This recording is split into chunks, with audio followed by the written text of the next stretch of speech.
प्रिय विद्यार्थियों, आज हम हल करेंगे कक्षा 11 अर्धवार्षिक परीक्षा 2024-25 विषय हिंदी साहित्य। यह पेपर आज ही लगा है, आज यानी 19 दिसंबर 2024 को ये पेपर हुआ है। तो आज हम इस वीडियो में इस प्रश्न पत्र को हल करेंगे। इस पेपर के सभी प्रश्नों को इस वीडियो में हल करेंगे। तो आइए सबसे पहले देखते हैं इसका गद्यांश। गद्यांश है, परहित का अर्थ है दूसरों की भलाई, इसी को परोपकार भी कहते हैं। दोनों का भाव एक है। यदि एक में दूसरे के हित की भावना है तो दूसरे में भला करने की भावना छिपी हुई है। अपने हित की चिंता न कर दूसरों का हित या उपकार करना ही सच्चे अर्थ में परहित या परोपकार है। धर्म का अर्थ है पुण्य, कर्तव्य, सत्कर्म और सदाचार। यहाँ धर्म का अर्थ मजहब या मत नहीं। यदि मजहब अर्थ है तो यह मजहब के प्रति द्वेष या बुरा कहने का भाव लिए हुए नहीं है, बल्कि भलाई करने का भाव लिए हुए है। मनुष्य सामाजिक प्राणी है, उसका धर्म है कि वह स्वयं के लिए जिए और दूसरों को भी जीने दे। यहाँ पे पहला प्रश्न है, परोपकार किसे कहा गया है? तो यहाँ पे इसका उत्तर लिखेंगे, यहाँ से लिख देंगे कि दूसरे का हित या उपकार करना ही सच्चे अर्थ में परहित या परोपकार कहलाता है। अगला प्रश्न है, धर्म का अर्थ क्या है? तो इसका उत्तर हो जाएगा, यहाँ से लिखेंगे धर्म का अर्थ है पुण्य, कर्तव्य, सत्कर्म और सदाचार। अगला प्रश्न है, गद्यांश का मूल भाव क्या है? तो गद्यांश के मूल भाव में लिखेंगे, हमें परोपकार की भावना से मिलजुल कर रहना चाहिए। अगला प्रश्न है, प्रस्तुत गद्यांश का उचित शीर्षक लिखिए। तो इसका उचित शीर्षक हो जाएगा परोपकार। अगला प्रश्न है प्रश्न संख्या 2। यहाँ पे एक पद्यांश है। इस पद्यांश को पढ़ करके आगे दिए गए प्रश्नों को हमें हल करना है। पहले पद्यांश पढ़ लेते हैं। यह धरती है उस किसान की जो बैलों के कंधों पर बरसात घाम में जुआ भाग्य का रख देता है। खून चाटती हुई वायु में पैनी कुर्सी खेत के भीतर दूर कलेजे तक ले जाकर जोत डालता है मिट्टी को पास डालकर और बीज बो देता है। नए वर्ष में नई फसल के ढेर अन्न का लग जाता है। यह धरती उस किसान की है, नहीं राव की, नहीं रंग की, नहीं तेग तलवार धर्म की, नहीं किसी की, यह धरती केवल किसान की है। प्रिय विद्यार्थियों, यह कविता है केदारनाथ अग्रवाल की। अब इस कविता से संबंधित जो प्रश्न है वो हम आगे देखेंगे। जैसे इसका पहला प्रश्न है, प्रस्तुत काव्यांश का उचित शीर्षक लिखिए। तो यहाँ में उचित शीर्षक हो जाएगा, यह धरती है उस किसान की। अगला प्रश्न है, कवि ने धरती का असली मालिक किसे बताया है? तो इसका उत्तर हो जाएगा किसान को। अगला प्रश्न है, नए वर्ष में किसान के लिए किसकी प्राप्ति होती है? तो यहाँ पे लिखेंगे अन्न की। अगला प्रश्न है, प्रस्तुत काव्यांश में कौन सा काव्य गुण है? तो इसमें काव्य गुण है प्रसाद काव्य गुण। अगला प्रश्न है, जनसंचार के विभिन्न माध्यम कौन कौन से हैं? नाम लिखिए। तो ये माध्यम है अखबार, रेडियो, टीवी, इंटरनेट, मोबाइल आदि। अगला प्रश्न है, समाचार के मुख्य तत्व कौन कौन से हैं? तो समाचार के मुख्य तत्व होते हैं नवीनता, निकटता, प्रभाव, जनरुचि, उपयोगी जानकारी आदि। ये पांचवें प्रश्न को हम बाद में देखेंगे। पहले हम देखते हैं छोटे प्रश्न, जैसे व्यवहारिक व्याकरण वाले। तो यहाँ पे है संचारी भावों की संख्या, यहाँ पे लिखेंगे हम 33 होती है। हिंदी आचार्य ने रसों की संख्या 11 मानी है। साहित्य की लय, सुर, तुक, यति, गति, बद्ध रचना छंद कहलाती है। गण कितने प्रकार के होते हैं? तो गण होते हैं 8 प्रकार के। अगला प्रश्न है, मात्रिक छंद किसे कहते हैं? तो इसका उत्तर लिखेंगे, जिन छंदों में मात्राओं की संख्या निश्चित होती है उसे मात्रिक छंद कहते हैं। और अगला प्रश्न है वर्णिक छंद किसे कहते हैं? तो इसमें लिखेंगे जिन छंदों में वर्णों की संख्या निश्चित रहती है उसे वर्णिक छंद कहते हैं। इसके अगले प्रश्नों को हम दूसरी स्लाइड में देखेंगे। 5वां प्रश्न है निम्न में से किसी एक विषय पर 300 शब्दों में निबंध लिखिए। निबंध पूछा था इंटरनेट लाभ और हानियाँ, कंप्यूटर शिक्षा आधुनिक समय की आवश्यकता, बेटी बचाओ बेटी पढ़ाओ, प्लास्टिक थैली पर्यावरण के दुश्मन। तो प्रिय बच्चों आपने किसी एक पर यह निबंध लिखा होगा। हम अगला प्रश्न देखते हैं। अगला प्रश्न है प्रश्न संख्या 6 कि जिला शिक्षा अधिकारी माध्यमिक सिरोही की ओर से सचिव माध्यमिक शिक्षा बोर्ड राजस्थान अजमेर को राजकीय उच्च माध्यमिक विद्यालय जनापुर में बोर्ड परीक्षा केंद्र की स्वीकृति हेतु कार्यालयी पत्र लिखिए। यह अथवा में पूछा था कि स्वयं को जयपुर निवासी हितांशु मानते हुए स्ववृत्त यानी बायोडाटा लिखिए। तो हमने पत्र लिखा है, तो पत्र ऐसे लिखेंगे जैसे यहाँ पत्र क्रमांक लिखा है 251, जिला शिक्षा अधिकारी 24, ये 2024 का संकेतक है। इधर की साइड में हम दिनांक लिख देंगे। प्रेषक लिखा है जिला शिक्षा अधिकारी माध्यमिक सिरोही, जिसको भेजा है प्रेषित वो लिखा है सचिव माध्यमिक शिक्षा राजस्थान बोर्ड अजमेर। विषय है राजकीय माध्यमिक विद्यालय जनापुर में बोर्ड परीक्षा केंद्र बनाने की स्वीकृति के संबंध में। आगे हमने विषय वस्तु में लिखा है महोदय आपको प्रेषित पत्र क्रमांक 120/19 के संबंध में निवेदन है कि जनापुर विद्यालय में बोर्ड परीक्षा केंद्र नहीं है, इसलिए इस विद्यालय के विद्यार्थियों को परीक्षा देने के लिए दूर जाना पड़ता है। इसलिए नया परीक्षा केंद्र राजकीय माध्यमिक विद्यालय जनापुर में स्थापित किया जाए। उक्त विद्यालय में सब सुविधाएं पर्याप्त मात्रा में हैं। इसका पूर्ण विवरण संलग्न प्रपत्र में प्रेषित है। अतः इस संबंध में अविलंब कार्रवाई कर सूचित करने की कृपा करें। भवदीय रामकेश मीणा, जिला शिक्षा अधिकारी सिरोही। अगला प्रश्न है प्रश्न संख्या 7 आपके विद्यालय में वार्षिक उत्सव का आयोजन किया गया है, एक प्रतिवेदन तैयार कीजिए। तो वार्षिक उत्सव का प्रतिवेदन लिखा है हमने, जैसे सभी बच्चों ने अपने अपने विद्यालय का नाम लिख दिया होगा। जैसे यहाँ पे लिखा है राजकीय उच्च माध्यमिक विद्यालय राजपुर 19 दिसंबर 2024 को हमारे विद्यालय का वार्षिक उत्सव हुआ। इसमें मुख्य अतिथि जिला शिक्षा अधिकारी थे। मुख्य अतिथि के आगमन पर प्रधानाचार्य ने, यहाँ पे ने आएगा, उनका स्वागत किया। कार्यक्रम के मध्य में विद्यालय के प्रधानाचार्य ने विद्यालय की प्रगति रिपोर्ट प्रस्तुत की। कार्यक्रम के अंत में मुख्य अतिथि का सारगर्भित तथा छात्रों के लिए प्रेरणादायी भाषण हुआ। उन्होंने विभिन्न प्रतियोगिताओं में विजयी रहे छात्र छात्राओं को पुरस्कार प्रदान किए। इसके बाद मिठाई वितरण कर कार्यक्रम संपन्न हुआ। अगला प्रश्न है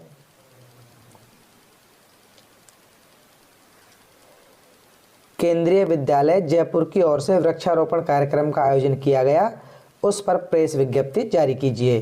तो केंद्रीय विद्यालय जयपुर की प्रेस विज्ञप्ति है। यहाँ पे सबसे पहले प्रेस विज्ञप्ति में लिखते हैं हम पत्रांक। तो पत्रांक है 54, वृक्षारोपण से संबंधित साल 2024 लिख देंगे, इधर दिनांक लिख देंगे। कार्यक्रम है वृक्षारोपण का कार्यक्रम। तो यहाँ पे लिखेंगे आज दिनांक, यहाँ पे जैसे आज की दिनांक डाल देते हैं 19/12/2024 को केंद्रीय विद्यालय जयपुर में वृक्षारोपण कार्यक्रम का आयोजन किया गया। विद्यालय के प्राचार्य शिक्षक शिक्षिका एवं छात्र छात्राओं के द्वारा वृक्षारोपण किया गया। इस अवसर पर विद्यार्थियों ने अपने जन्मदिन पर हर वर्ष वृक्षारोपण करने एवं विद्यालय तथा पर्यावरण को हरा भरा बनाने का पावन संकल्प भी लिया। वृक्षारोपण कार्यक्रम से समाज को पर्यावरण संरक्षण का सुंदर संदेश भी दिया। यहाँ हस्ताक्षर, यहाँ सभी अपना नाम लिख देंगे। जैसे यहाँ पे नाम लिखा हुआ है रामकेश मीणा, प्रधानाचार्य केंद्रीय विद्यालय जयपुर। अगला प्रश्न है प्रश्न संख्या 11 अलंकार की परिभाषा व भेद लिखिए। तो यहाँ पे लिखा है काव्य की शोभा बढ़ाने वाले अंग, तत्व या धर्म अलंकार कहलाते हैं। यहाँ पे हम जैसे दंडी की परिभाषा भी लिख सकते हैं, जैसे काव्य शोभा करान धर्मान अलंकारान प्रचक्षते, यानी काव्य की शोभा बढ़ाने वाले धर्मों को अलंकार कहते हैं। अलंकार के 3 भेद होते हैं, शब्द अलंकार, अर्थ अलंकार और उभय अलंकार। अगला प्रश्न है प्रश्न संख्या 12, यमक अलंकार की परिभाषा उदाहरण सहित लिखिए। इसके उत्तर लिखा है हमने, जब किसी वाक्य में एक ही शब्द का 2 या उससे ज़्यादा बार प्रयोग किया जाए और हर बार उसका अर्थ अलग हो तो उसे यमक अलंकार कहते हैं। जैसे उदाहरण में है, काली घटा का घमंड घटा। इस वाक्य में घटा शब्द 2 बार आया है, लेकिन दोनों बार उसका अर्थ अलग है। पहली घटा का अर्थ है बादल और दूसरी बार जो घटा शब्द आया है उसका अर्थ है घटना यानी कम होना। आगे अंतरा से जो प्रश्न आए हैं वो हैं, प्रश्न संख्या 13 है, निम्न पद्यांश की सप्रसंग व्याख्या कीजिए। खेलन में को काको गुसैया, हरिहारे जीते श्रीदामा, बरबस ही कत करत रसैया, जाति पाति हमते बड़ नाही, नाही बसत तुम्हारी छैया, अति अधिकार जनावत याते, जाते अधिक तुम्हारे गैया। या तो ये करना था आपको, या अथवा में दिया गया है, सिमटा पंख सांझ की लाली, ताम्र पर्ण पीतल से शतमुख, ज्योति स्तंभ सा धन सरिता में, व्रत जिस्म विसलत कैचुल सा। ये पंत जी की जो संध्या के बाद कविता है उसमें से दिया गया है। मैंने आपकी सुविधा के लिए ऊपर वाला सूरदास जी वाला है उसकी व्याख्या करके आपको बताया है, उसकी व्याख्या होगी। सबसे पहले प्रसंग लिखेंगे, प्रस्तुत पद्यांश कृष्ण भक्ति शाखा के कवि सूरदास द्वारा रचित सूरसागर से लिया गया है। इस पद में खेल में हार जाने पर श्री कृष्ण अपनी हार नहीं मानते, इससे संबंधित उनकी बाल स्थिति का वर्णन किया गया है। व्याख्या में हम लिखेंगे, श्री कृष्ण के मित्र उन्हें समझाते हुए कहते हैं कि खेलकूद में कौन किसका स्वामी होता है, अर्थात खेलकूद में कोई छोटा बड़ा नहीं होता। श्री कृष्ण खेल में हार गए और श्री दामा जीत गए, तो उन्होंने अपनी हार स्वीकार कर लेनी चाहिए। वे स्वयं ही क्रोध क्यों कर रहे हैं। ग्वाल बाल कृष्ण से कहते हैं कि तुम्हारी जाति और गोत्र हमसे बढ़िया नहीं है और नहीं हम तुम्हारी शरण में रहते हैं, परंतु शायद तुम इसलिए ज़्यादा अधिकार जता रहे हो कि तुम्हारे पास हमसे अधिक गाय हैं। यदि ऐसा है तो यह भी अनुचित बात है, यह भी गलत बात है, क्योंकि खेलने में पारिवारिक पृष्ठभूमि का कोई महत्व नहीं होता है। विशेष में हम लिखेंगे, बाल स्वभाव तथा उसकी चेष्टाओं का स्वाभाविक वर्णन हुआ है। सख्य भाव की भक्ति चित्रित हुई है। ब्रज भाषा का सहज प्रयोग है। बाल मनोविज्ञान का सुंदर चित्रण है। वात्सल रस और माधुर्य गुण का प्रयोग हुआ है। अगला है प्रश्न संख्या 14, निम्न गद्यांश की सप्रसंग व्याख्या कीजिए। तो एक तो ये गद्यांश है, ये दोपहर का भोजन जो कहानी है अमरकांत वर्मा की उसमें से आया है। मैंने आपके लिए दूसरे वाला किया है, जो दूसरा है ईदगाह कहानी में से आया है, इसको पढ़ेंगे। और सबसे ज़्यादा प्रसन्न है हामिद, वह 4-5 साल का गरीब सूरत दुबला पतला लड़का जिसका बाप गत वर्ष हैजे की भेंट हो गया था और न जाने क्यों पीली होती होती एक दिन मर गई। किसी को पता न चला क्या बीमारी है, कहती तो कौन सुनने वाला था। दिल पर जो कुछ बीतती थी वह दिल में सहती, और जब ने सहा गया तो संसार से विदा हो गई। इसकी व्याख्या में लिखेंगे, प्रस्तुत गद्यांश पाठ्य पुस्तक आरोह भाग 1 में संकलित प्रेमचंद द्वारा लिखित कहानी ईदगाह से लिया गया है। इसमें गरीब बच्चे हामिद और उसके माता पिता के बारे में बताया गया है। व्याख्या में है, इस गद्यांश में लेखक ने हामिद पात्र के माध्यम से उसकी वस्तु स्थिति को स्पष्ट किया है। ईद आई है और गांव में चारों तरफ खुशियां हैं। ऐसे में सबसे ज़्यादा प्रसन्न है हामिद। हामिद 4-5 साल का गरीब सूरत वाला दुबला पतला लड़का है, जिसके पिता पिछले साल हैजा बीमारी हो जाने के कारण अल्लाह को प्यारे हो गए अर्थात मर गए थे। हामिद की मां गरीबी और पति की मौत के कारण दिनों दिन पीली पड़ती जा रही थी। किसी को पता भी नहीं चला कि हामिद की मां को हुआ क्या था। यह बेचारी कहती भी किससे, ना कोई उसकी सुनने वाला था ना समझने वाला। उसके दिल पर गरीबी के कारण जो भी गुजरती थी वह दिल में ही उसका दुख सहन करती रहती। जब गरीबी और पीड़ा उससे और अधिक सहन नहीं हुई तो वह भी इस संसार को छोड़कर चली गई, अर्थात हामिद की माँ भी मर गई। इसमें विशेष में लिखेंगे, लेखक ने हामिद के माता पिता की मृत्यु के कारण को स्पष्ट किया है। भाषा शैली सरल व सहज है, भाव संप्रेषणीय हैं। अगला प्रश्न है प्रश्न संख्या 15। प्रेमचंद अथवा हरिशंकर परसाई का साहित्यिक परिचय दीजिए। यहाँ पे हमने प्रेमचंद का लिखा है, जैसे उपन्यास सम्राट मुंशी प्रेमचंद का, ये मुंशी गलत हो गया है, इनका नाम मुंशी नहीं है, सिर्फ प्रेमचंद है। प्रेमचंद का मूल नाम धनपत राय था और ये नवाब राय नाम से पहले उर्दू में कहानियाँ लिखते थे, बाद में प्रेमचंद नाम से हिंदी में लिखने लगे। इन्होंने हंस पत्रिका का संपादन किया, साथ ही 14 उपन्यास, 300 से अधिक कहानियाँ, 3 नाटक, 10 अनुवाद, 7 बाल पुस्तकें तथा हजारों लेख लिखे। साहित्यिक दृष्टि से प्रेमचंद ने अपने साहित्य में समाज की अनेक समस्याओं, किसानों, दलितों एवं महिलाओं के उत्पीड़न का चित्रण और यथार्थ उन्मुख आदर्शवाद की अभिव्यक्ति की। इन्हें सामाजिक चेतना का कथाकार तथा सामान्य जनजीवन का पक्षधर साहित्यकार माना जाता है। अगले प्रश्न है, छोटे छोटे प्रश्न हैं, जैसे 16वां प्रश्न है, दोपहर का भोजन पाठ के लेखक का नाम लिखिए। तो दोपहर का भोजन पाठ का लेखक है अमरकांत वर्मा। हामिद ने मेले से क्या खरीदा? तो ईदगाह कहानी में हमने पढ़ा था कि हामिद ने मेले से चिमटा खरीदा। टॉर्च बेचने वाला व्यंग्य पाठ से आपको क्या शिक्षा मिलती है? तो इस पाठ से शिक्षा मिलती है कि तथाकथित धर्मगुरुओं के बहकावे में नहीं आना चाहिए, क्योंकि इन्हें धर्म का ज्ञान नहीं होता है। ये प्रवचन देने की कला में कुशल होते हैं और भावनात्मक रूप से लोगों को अपना बनाकर ठगते हैं। अगला प्रश्न है, ईदगाह कहानी का मूल भाव स्पष्ट कीजिए।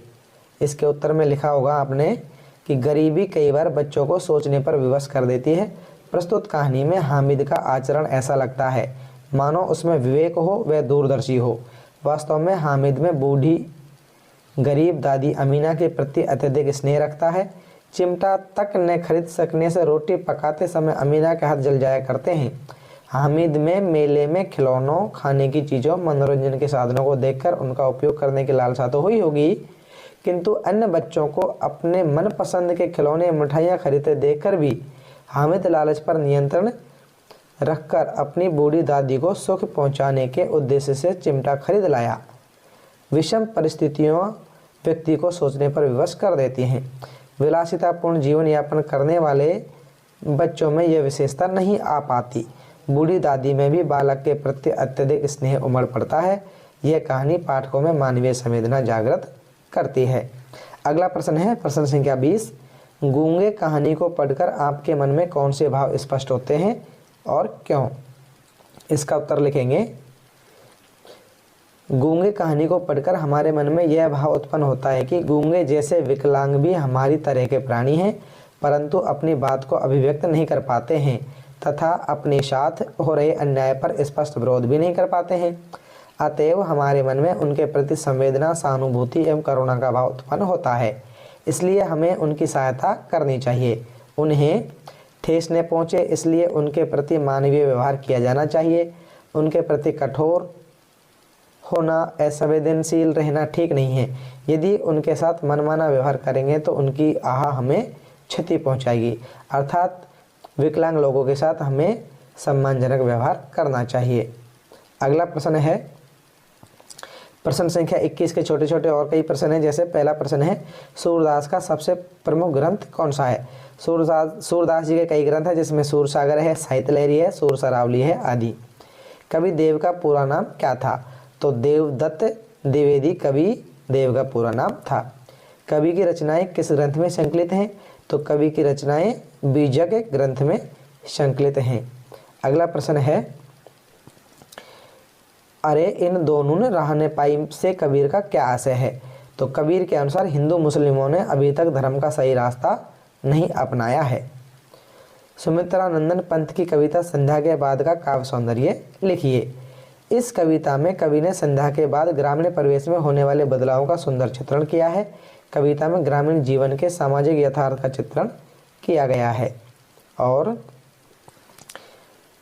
कविता में ढलती शाम के ग्रामीण वातावरण, जनजीवन और प्राकृतिक सुंदरता का चित्रण किया गया है। कविता में वृद्धाओं, विधवाओं, किसानों और पशु पक्षियों का उल्लेख है। कविता में गांव के लोगों की विपन्नता यानी गरीबी के दृश्य को भी सुंदर शब्दावली से अंकित किया गया है। कविता में सायंकालीन वातावरण में नदी के तट पर बैठी बूढ़ी स्त्रियों और विधवाओं की दशा का सुंदर वर्णन किया है। कवि ने बूढ़ी स्त्रियों और विधवाओं की पीड़ाजनक स्थिति का वास्तविक चित्रण किया है। अब कुछ प्रश्न अंतराल पाठ्य पुस्तक से आए हैं जो हम देखेंगे।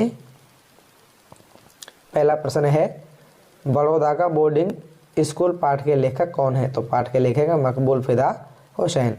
आवारा मसीहा के रचयिता कौन है? तो इसके रचयिता है विष्णु प्रभाकर। मकबूल फिदा हुसैन को कला के किस क्षेत्र में प्रसिद्धि मिली? तो मकबूल फिदा हुसैन को चित्रकारी के क्षेत्र में प्रसिद्धि मिली। अगला प्रश्न है, मकबूल की पेंटिंग की शुरुआत कहाँ और कैसे वातावरण में हुई? तो मकबूल फिदा हुसैन एक प्रसिद्ध भारतीय चित्रकार थे। उनकी पेंटिंग की शुरुआत के इंदौर शहर में हुई। मकबूल फिदा हुसैन का जन्म 1915 में महाराष्ट्र के पंढरपुर में हुआ था। बचपन से ही चित्रकला में रुचि रखने वाले मकबूल फिदा की पेंटिंग की शुरुआत इंदौर से हुई। आगे लिखेंगे इसमें, 1930 के दशक में वे इंदौर के एक स्कूल में पढ़ते थे जहां उनमें चित्रकला की प्रतिभा को पहचाना गया। स्कूल के प्रिंसिपल ने उनका प्रोत्साहन किया और चित्रकला की शिक्षा के लिए उन्हें आगे पढ़ने के लिए मुंबई भेजा। 1937 में वे मुंबई के जे स्कूल ऑफ आर्ट्स में दाखिला लेकर अपनी पेंटिंग की औपचारिक शिक्षा प्राप्त करते हैं। इस तरह मकबूल फिदा हुसैन की पेंटिंग शुरुआत इंदौर शहर में संघर्षपूर्ण परिस्थितियों में हुई।